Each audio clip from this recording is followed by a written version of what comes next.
Hello this is Yogesh Singh currently doing my MTech from IIT Bangalore. So GATE 2022 is over now and बहुत सारे लोगों का exam अच्छा नहीं गया है, कुछ लोगों का एग्ज़ाम अच्छा भी गया है। तो अगर आपका एम आईआईटी या आईआईएससी जाना था तो नेक्स्ट वीडियो में मैं आप लोगों के बारे में बात करने वाला हूँ कि कैसे मैंने मोस्ट ऑफ द आईआईटीज़ के इंटरव्यूज़ क्रैक किए थे एंड इंटरव्यूज़ में क्या पूछा जाता है। अगर आप वीएलएसआई टारगेट कर रहे हैं तो मैंने क्या पढ़ा था, आपको क्या पढ़ना है, किस स्कोर पे कौन सा आईआईटीज़ मिलता है, वो सारी चीज़ों के बारे में मैं बात करूँगा अगर आपका एम आईआईटी या आईआईएससी जाना है तो। इस वीडियो में बात करने वाले हैं कि जिन लोगों का एग्ज़ाम अच्छा नहीं गया है, तो एग्ज़ाम अच्छा नहीं गया है इसके बहुत सारे रीज़न हो सकते हैं। कुछ लोगों के सिलेबस कंप्लीट नहीं हुआ होंगे एंड उन लोगों के कुछ सब्जेक्ट रह गए होंगे और वो टेस्ट सीरीज में अच्छा परफॉर्म नहीं कर पाए होंगे एंड सेम चीज़ रिफ्लेक्ट होगी मेन एग्जाम में और उनका अटैम्प्ट अच्छा नहीं गया है। कुछ लोगों के सिलेबस कंप्लीट होगा बट प्रैक्टिस उतनी नहीं होगी, उनको क्वेश्चन सॉल्व करने में ज़्यादा टाइम लग रहा होगा और मेन एग्जाम में भी वो अच्छा परफॉर्म नहीं कर पाए होंगे। कुछ लोगों के सिलेबस भी कंप्लीट होगा और उनकी प्रैक्टिस भी अच्छी थी, टेस्ट सीरीज में मार्क्स भी आ रहे थे बट वो 3 आवर्स उनके नहीं थे। ऐसा होता है कि आपको स्टार्टिंग के कुछ क्वेश्चंस डिफ़िकल्ट मिल गए हों और आपको स्किप करने पड़ गए हों वो क्वेश्चंस एंड आपका कॉन्फिडेंस वहीं डाउन हो जाएगा, है ना। तो आपका लक भी उस टाइम पे आपका आप उतने फोकस्ड नहीं होंगे, आप टेंस्ड होंगे। तो बहुत सारे रीजन्स हो सकते हैं कि गेट 2022 में आपका अच्छा परफॉर्म नहीं हुआ। तो the question is what next. Okay, तो आप इन दोनों कैटेगरी में से किसी में फॉल कर रहे होंगे। या तो आपका एम होगा कि मुझे तो आईआईटी आईआईएससी जाना था, या तो एम होगा कि मुझे पीएसयू जाना था। तो अगर आपको पीएसयू जाना था तो अभी भी आपके पास ऑप्शन है, आप बीआरसी 2022 अभी एग्जाम आने वाला है उसको फिल कर सकते हैं और वहाँ पे भी आप पीएसयू में अच्छा जॉब पा सकते हैं। या तो आप एचएल जा सकते हैं, आप रेलटेल जा सकते हैं, this is also good option.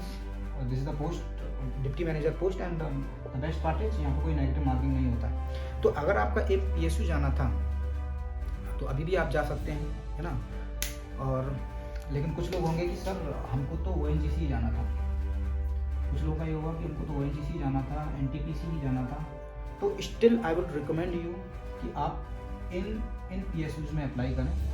यहाँ पे आपका क्रैक अगर हो जाता है, क्योंकि आपकी तैयारी तो पहले से अच्छी होगी ना, आपने 1 साल प्रिपरेशन किया है। 2022 अच्छा नहीं गया बट हो सकता है सिलेबस, इसलिए मैंने बोला कुछ लोगों का सिलेबस नहीं हुआ होगा तो अभी आप सिलेबस कंप्लीट भी कर सकते हैं, लॉट ऑफ प्रैक्टिस भी कर सकते हैं। तो इन पीएसयूज में आप ट्राई कर सकते हैं। अगर इन पीएसयूज में हो जाता है लेकिन आपका एम था कि ओएनजीसी एनटीपीसी मतलब टॉप पीएसयू में ही जाना है, तो फिर भी आप यहाँ से स्विच कर सकते हैं वहाँ पे। तो अभी के लिए आप इन पीएसयूज में अप्लाई कर सकते हैं अगर आपका टारगेट पीएसयू जाना था। तो अगर आपका आईआईटी या आईआईएससी में जाने का एम था और अगर आप 3rd ईयर में हैं तो अभी आपके पास तो है कि आप ड्रॉप ले सकते हो विदाउट एनी इश्यू, आप ड्रॉप ले सकते हो, you can be a dropper. Okay, अगर आप फाइनल ईयर में थे और आपका एम था कि आईआईटी आईआईएससी जाना है, उस केस में अगर आपकी फैमिली सपोर्टिव नहीं है और फाइनेंशियल कंडीशन ठीक नहीं है तो मैं आपको भी रिकमेंड करूंगा कि आप इन पीएसयू में अप्लाई करें।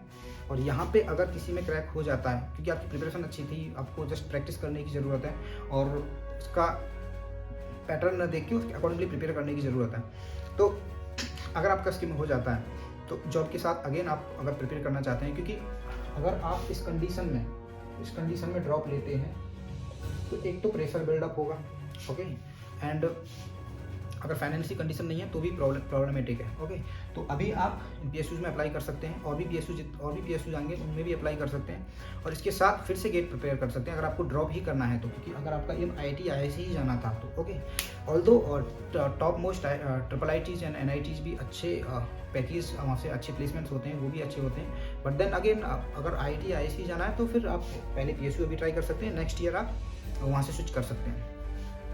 नेक्स्ट इज, अगर आप ऑलरेडी ड्रॉपर थे तो आप लोगों को भी I would suggest to go to this, even if you had aim to go to IIT IIT IISc, still I would recommend you to go to PSUs. Because अगर आप पहले से ही ड्रॉपर हो, 1 साल फिर से ड्रॉप लोगे तो बहुत प्रेशर बिल्डअप होगा एंड बहुत ज़्यादा चांसेस होंगे कि आपका ये प्रेशर आपको अफेक्ट करेगा आपके मेन एग्जाम में। ओके, तो अभी आपके पास एज ए बैकअप कोई अगर जॉब रहेगा उसके साथ आप प्रिपेयर करेंगे, that's not gonna be that problematic. अगर आप ड्रॉपर हैं और फिर से ड्रॉप लेने के लिए you should think once more and I would recommend you to go to PSUs and then try again GATE with PSU अगर आपको IIT IICs जाना है। तो ये तो था कि आपका एम क्या था और अकॉर्डिंगली आपको चूज क्या करना है। अब बात करते हैं कि अगर आपको ड्रॉप लेना ही है, अगर आप थर्ड ईयर में हो और ड्रॉप लेना चाहते हो, या फिर अगर आप फाइनल ईयर में हो और अगर आपकी कंडीशन ठीक है और ड्रॉप लेना चाहते हो, तो आपको इस साल 2023 के लिए प्रिपेयर कैसे करना है। तो इसमें से बहुत सारे लोग ऐसे होंगे कि जो ऑफलाइन कोचिंग ज्वाइन करने वाले होंगे, क्योंकि अभी कोविड एंड हो गया और ऑफलाइन कोचिंग स्टार्ट हो गई है। तो बहुत सारे लोग तो ऑफलाइन ज्वाइन करने वाले होंगे, और कुछ लोग ऐसे होंगे जिनके पास कंटेंट पहले से ही होगा, किसी एकेडमी या फिर कहीं का सब्सक्रिप्शन होगा उनके पास, और उनके पास सब्सक्रिप्शन होगा और नोट्स होंगे पहले ही, और आप कंटेंट उनके पास है ऑलरेडी और उससे प्रिपेयर करना चाहते हैं। तो जिनके पास कंटेंट ऑलरेडी है, मैं रिकमेंड करूंगा कि आप सबसे पहले तो जिनके सब्जेक्ट्स कंप्लीट नहीं थे, जिनका सिलेबस कंप्लीट नहीं था, पहले तो आप अपना सिलेबस कंप्लीट करेंगे। कुछ भी आप स्किप नहीं करेंगे, 100% सिलेबस कंप्लीट करना है। और उसके बाद सिलेबस कंप्लीट करने के बाद अब आपको क्या करना है कि जितने भी, जिसका भी आपने सब्सक्रिप्शन लिया, जो भी आपके पास कंटेंट है, उसमें जितने भी उसने सॉल्व क्वेश्चन और जितने भी आपको प्रैक्टिस क्वेश्चन प्रोवाइड किए हैं, वो आपको ऑन योर ओन सॉल्व करने हैं।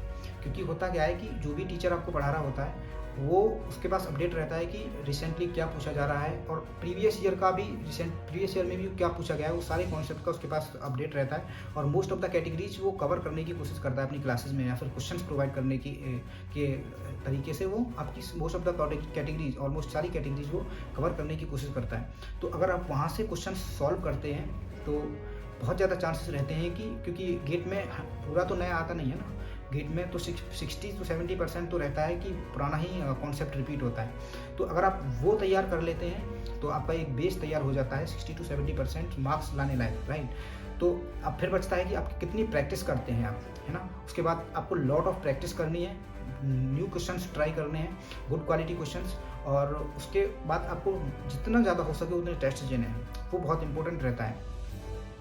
ओके, तो ऐसे आपको प्रिपेयर करना है। और अगर आप कोई कोचिंग ज्वाइन करने वाले हैं तो जनरली 4 कोचिंग हैं इंडिया में जो कि गेट का प्रिपरेशन कराती हैं जनरली।